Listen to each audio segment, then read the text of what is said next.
Flavien, ça va? Chaque jour à chaque heure, oh, j'ai besoin de toi. Viens, Jésus, et demeure auprès de moi. Tu sais, pendant qu'on chantait là, une pensée me venait pour toi là. Dans les temps à venir, tu seras amené à être installé au Cameroun. Je vois des grands champs. Dieu me montre des 4x4 qui te donnent. Je vois un champ de manioc, maïs. Et je vois d'autres constructions concernant les orphelins, les orphelinats, tout ça, dans plusieurs villes du Cameroun. Reste toujours un enfant. Dieu va et veut te surprendre.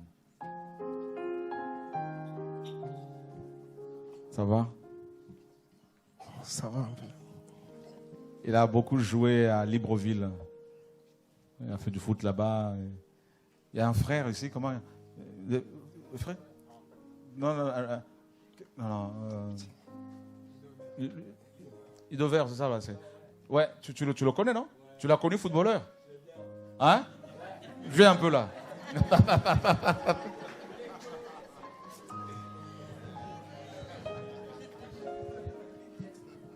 Parce que les gens pensent que non, il n'était pas footballeur, c'est ça. Mais... Donc tu l'as connu footballeur au Gabon? Ouais, je bénis le Seigneur parce que sincèrement le Seigneur est grand. Waouh. Le Seigneur est puissant. En fait, depuis vendredi, on s'est vu, mais c'est tout à l'heure en échangeant que je me suis rendu compte que j'allais assister à des matchs où il était gardien. Wow. Mais c'était un très grand gardien, il était un peu plus costaud que là. Et à force de jeûner, hein, tu vois, la prière. Déjà. Et gloire à Dieu. Sincèrement. Donc il était bon. Très bon, mais voici pourquoi on l'avait surnommé Barthez. Ah bon? Donc, oui. Mais tu me l'as déjà dit ça? Mais pourquoi tu m'as caché des belles choses comme ça? Vraiment, il était à Manga Sport, je crois bien, c'est à Mwanda, c'est-à-dire dans la province du Haut-Togo. Et moi, j'étais au lycée. Et lui-même, il peut témoigner. C'est vraiment une ville où il y a eu plusieurs talents, d'ailleurs, même au niveau de l'équipe nationale. Et souvent, j'allais regarder vraiment les matchs. Et il était gardien de but et très bon. Et je me souviens même de ses coéquipiers. Plusieurs, d'ailleurs, je ne vais pas donner les noms, mais on a discuté, lui-même, il le sait. Et pour moi, c'est une joie. C'est vraiment une joie de savoir qu'il a donné sa vie au Seigneur. Et c'est pareil que pour mon frère Isaïe, parce qu'on a eu un entraînement. Tu le connaissais aussi au Gabon? Très bien. On a eu un entraînement, je crois, en 2002 ou 1, je ne sais pas, par là. Il était en vacances, en fait. Voilà, il était rentré au Gabon et au stade de la Fopi, où son papa travaillait. Donc, on avait eu à s'entraîner parce que mes cousins, en fait, ils se connaissent très bien même. Donc, du coup, quand je le vois comme ça... Comment on l'appelait là-bas? Shiva, comment? Ouais, Shiva Star. Donc, Shiva Star. Et c'était un grand buteur aussi du pays, parce qu'il faut dire que, je crois, la CAN 2000, 2000 ou 2002, 2012. Non, là, tu marques en Afrique du Sud 2000, voilà, avec Cousin, tout ça là. Et vraiment, c'est parce que moi aussi, j'aimais le foot, mais bon, à cause des études, j'ai dû arrêter. Et c'est des grands, vraiment, que je regardais et savoir qu'aujourd'hui, ils ont donné leur vieux Seigneur. Personnellement, je suis boosté, quoi. Je vous assure que je dirais que c'est un nouveau départ. J'étais déjà attaché, mais c'est encore... en fait, je découvre que dans le Seigneur, vraiment, il y a des vagues, quoi. Et là, je saisis cette vague-là. Vraiment, je sais que beaucoup vont donner leur vie parce que c'est vrai ce qu'ils disent. Et c'est la vérité ce qu'ils disent. Barthez, il était intéressant, lui. Ouais. Il était très intéressant avec, je me souviens, tu vois, Herman Sakala. Voilà. Voilà. Après, avec les camarades, les meilleurs au Guy, parce qu'il y a d'autres, on était au lycée ensemble, parce que c'est une ville où beaucoup étudiaient, mais en même temps, ils jouaient. Et vraiment, ce qu'ils disent, c'est la vérité, c'est vrai. Gloire à Dieu. Ça, vraiment, des encouragements. Et voilà, il est attrapé. Ouais, il faut persévérant, quoi. Esaïe, persévérant, c'est... J'ai envie de vous tenir dans mes bras et vraiment que le Seigneur vraiment... Ouais. Vraiment courage, frère. Que le Seigneur vous garde. Mais il y a mon frère Anne aussi, là. Faut prendre tes bras aussi. Ouais, je vais. Désolé, c'est... Comme ça, chacun reçoit sa dose. Amen. Hein, que le Seigneur vraiment garde nos frères. Et Amen. prions davantage pour eux. Amen. Prions davantage pour eux. Et c'est vrai qu'ils n'étaient pas connus, mais ils étaient bons par rapport à leur talent. Il faut le dire, il faut reconnaître. Lui, il était bon et les deux étaient bons. C'est vrai que bon, il faut aussi dire que la presse n'était pas comme autrefois. Parce que chaque année, on voit que les médias aussi s'améliorent. Il y a l'évolution. Mais à leur temps, ils faisaient partie des meilleurs de leur génération. Donc, et aujourd'hui, ils font partie aussi des meilleurs de l'armée de l'Éternel. Donc, toi, en tant que footballeur, tu as été initié au vaudou. En fait, ça a commencé un peu plus tôt. Très, très, très, très jeune. Dès la 6e, en fait. Ah bon? Oui. Waouh. Les jeux scolaires.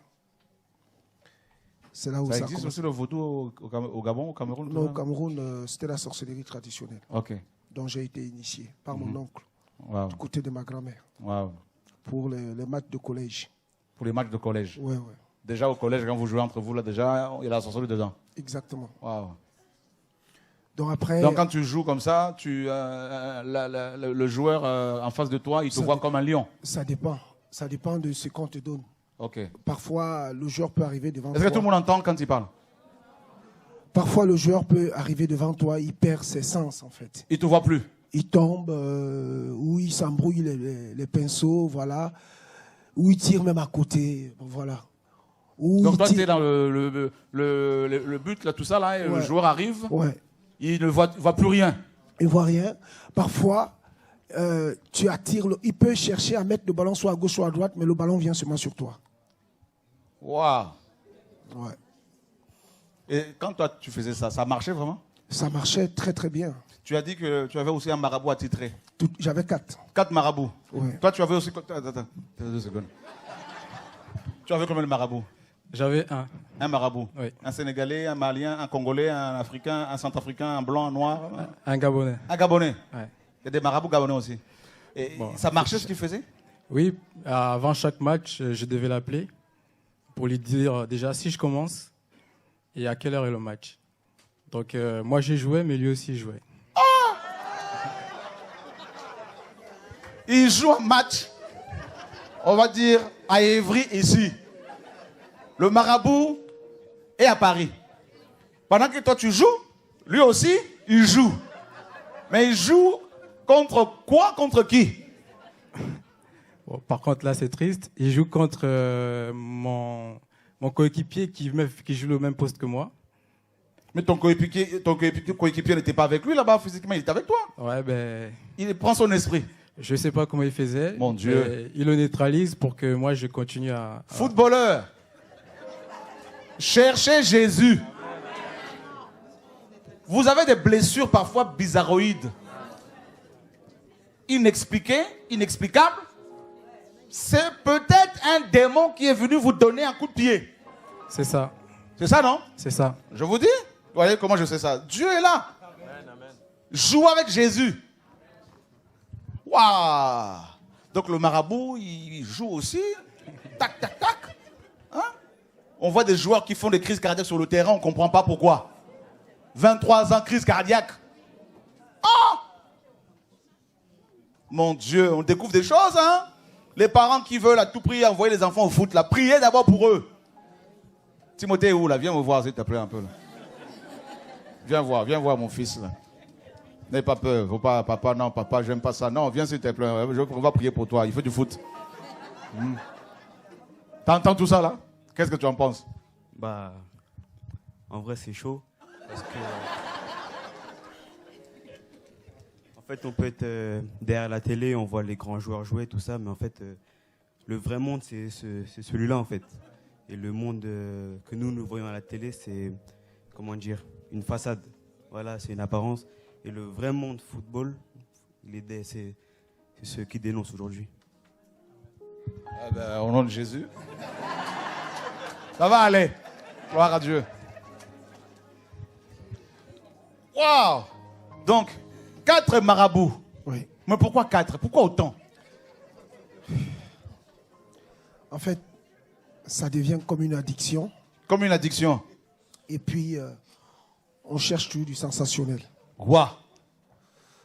Voilà. Donc tu disais les marabouts, Flavien, tu disais, avant-hier, je ne sais plus, que ces marabouts pouvaient prédire L'issue du match. les matchs, tout ça. À la seconde près. Donc leur prédiction s'accomplissait parfois. En fait, moi, je croyais au départ que Satan était plus fort que Dieu, Jésus. Tu croyais ça? Oui. Donc le marabout pouvait te dire que le match, voilà, vous allez le remporter, Ouais. et, gagner 2 contre 2, voilà, 2-1, 3. Ils donnent même les cartons rouges, les cartons jaunes. Tout, ils prédisent tout ça. Oui. Et ça arrive. Et ça arrive. Donc, après, on est pris prisonnier parce que on voit que ça marche.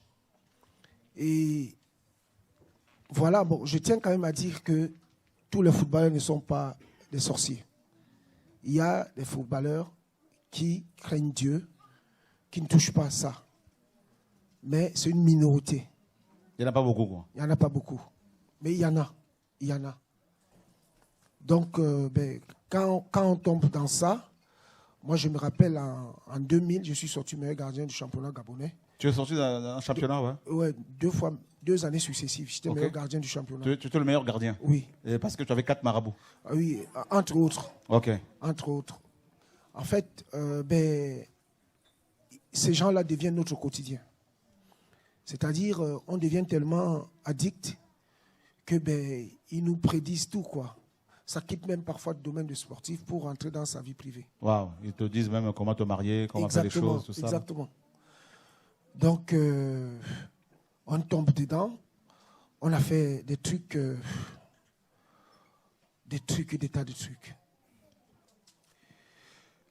Je sais pas, on va dans les cimetières la nuit. Pour faire quoi au cimetière? Les gens sont morts là-dedans. Oui. Il y a des cadavres, des corps. On allait dans des cimetières pour invoquer des esprits et ça se manifestait. Tu les voyais se manifester là? Exactement. On buvait du vin rouge là-bas dans les cimetières. Mais ça se manifestait comment, Flavien? Dis-nous un peu les esprits qui se manifestent. Un soir, à la veille d'un match très important, on est parti. Dans un cimetière? On est parti dans un cimetière Mhm. et le marabout qui était avec nous, il nous a dit n'ayez pas peur, c'est mes ancêtres qui reposent ici. Les ancêtres? Oui, ses ancêtres, c'était son cimetière familial. Il y avait à peu près une dizaine de tombes dans la brousse, dans la forêt. Et alors, nous sommes allés là-bas. Il nous a fait asseoir sur les tombes parce qu'il n'y a pas d'autre chaise, c'est un cimetière. Et après, il a commencé à parler, il a fait des incantations. Mhm. Tout d'un coup, on a senti comme un caveau qui s'ouvrait. Oh! Alors, je n'étais pas seul, j'étais avec mes coéquipiers. Et je profite de l'occasion pour dire à mes anciens coéquipiers s'ils voient cette vidéo, qu'ils viennent au Seigneur Jésus. Ça, c'est un film d'horreur, ça. Ouais. Ça. Donc, quand on regarde, par exemple, le clip de Michael Jackson, là, Ouais. Thriller, C'est pareil. exactement ça. Pareil. Ben, c'est ce qu'il faisait, effectivement. Pareil. Donc, le caveau s'est ouvert. On a vu comment la pierre du caveau s'est décalée comme ça. Physiquement. Physiquement. Personne ne le décale, ne le touche, ne le pousse, rien. On était tous assis, tétanisés. On est dans une forêt noire. On va fuir Au pour aller Cameroun ou au Gabon? Non, au Gabon. Waouh. Et là, il y a, quand le caveau s'ouvre, il y a une grosse abeille qui sort. Balèze comme un Une abeille qui sort. balèze. Peut-être comme ma paume de main. Ah bon? Une abeille comme ça, là? Oui, exactement. Ça sort avec un vacarme comme pas possible. Et il vient faire le tour de mes coéquipiers et moi, nous tous. L'abeille fait le tour Oui. comme ça, là. Oui, il est rentré dans la bouteille parce qu'il y avait une bouteille de vin qui était là. Il est rentré dans la bouteille, il est ressorti, il est rentré dans le caveau s'est refermé. Oh! Et on nous a servi ces vins-là à boire. Et tu as bu? J'ai bu. Tu es passé par la délivrance, hein, depuis, hein? Jésus en personne. Gloire à Jésus. Jésus, oh! Jésus, tu es digne de louange. C'est terrible, hein? Sur la terre et dans les cieux, tu es sans pareil. Qui est choqué d'entendre ces choses-là comme ça? On l'invite en pleine forêt, dans un cimetière familial, et le marabout fait des incantations, et un caveau, n'est-ce pas, s'ouvre de lui-même comme ça. Et puis une grosse abeille qui sort de là et qui fait le tour de tout ce qui était là, notamment les joueurs ainsi que leur marabout. Et l'abeille entre dans une bouteille de vin et elle ressort, elle rentre dans le caveau et puis on se referme et puis on leur sert à boire ce vin, il a bu. Mais vous vous rendez compte de ce que les gens sont capables de faire, tout ça pour avoir un tout petit peu du succès, de gloire et avec de l'argent. Et ils meurent pour se retrouver en enfer. Et aujourd'hui, bien sûr, Dieu l'a délivré. Depuis 10 ans, 10 ans, hein, Oui, tu t'es converti. Voilà, je me rappelle de sa conversion. Au début, c'était vraiment, le Seigneur avait vraiment beaucoup visité. Marié, père de plusieurs enfants. Aujourd'hui, ben, gloire à Dieu. Et, hein, Dieu lui a mis à cœur de construire un orphelinat, de mettre en place un orphelinat. Ben, il a mis en place cet orphelinat à Douala. Avec combien d'enfants déjà là? 13. 13 enfants. Hein? Gloire au Seigneur. Donc, que le Seigneur soit béni. Merci Seigneur. Qu'est-ce que tu peux donner comme conseil aux jeunes qui sont là? En fait, je voudrais surtout m'adresser aux parents. C'est Dieu qui donne la capacité. Nous, on croyait que c'est le marabout qui donnait la capacité à jouer au foot. Mais après, nous avons compris qu'en fait, c'est Jésus qui donne la capacité. Si un enfant a du talent à jouer au foot, qu'on l'accompagne, mais qu'on le laisse évoluer selon ce que Jésus a décidé. Il ne faut pas lui mettre la pression. Il ne faut pas lui mettre la pression. Parents, écoutez bien, hein, les parents. C'est la pression qui fait en sorte que certains parents même quittent ici, ils amènent les photos de leurs enfants en Afrique. Le dernier programme qu'on a eu au Cameroun, j'ai eu un songe où le Seigneur me disait, va prendre tes photos que tu as laissées chez le marabout. Les photos que tu as laissées chez le marabout, tu es parti les récupérer? Je les ai récupérées. Tu es parti le voir? Oui. Il a accepté de les donner? Il m'a donné. Il n'est pas mort, ce monsieur? Il voulait m'appeler mon fils. J'ai dit non. Il n'y a pas de mon fils. Waouh! Gloire à Dieu! Je lui ai dit, le Seigneur me demande de me donner mes photos que tu as chez toi. Il m'a dit, bon, viens les chercher. Waouh! J'ai pris mes Donc photos. quand on est parti en mission là? Oui. Ah, le Seigneur t'aime, hein? Oui. 10 ans après.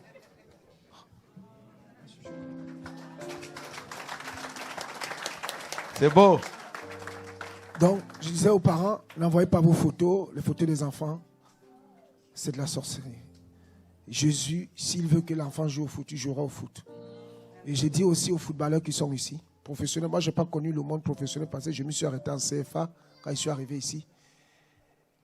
Ne faites pas le truc comme l'astrologie, c'est la même chose.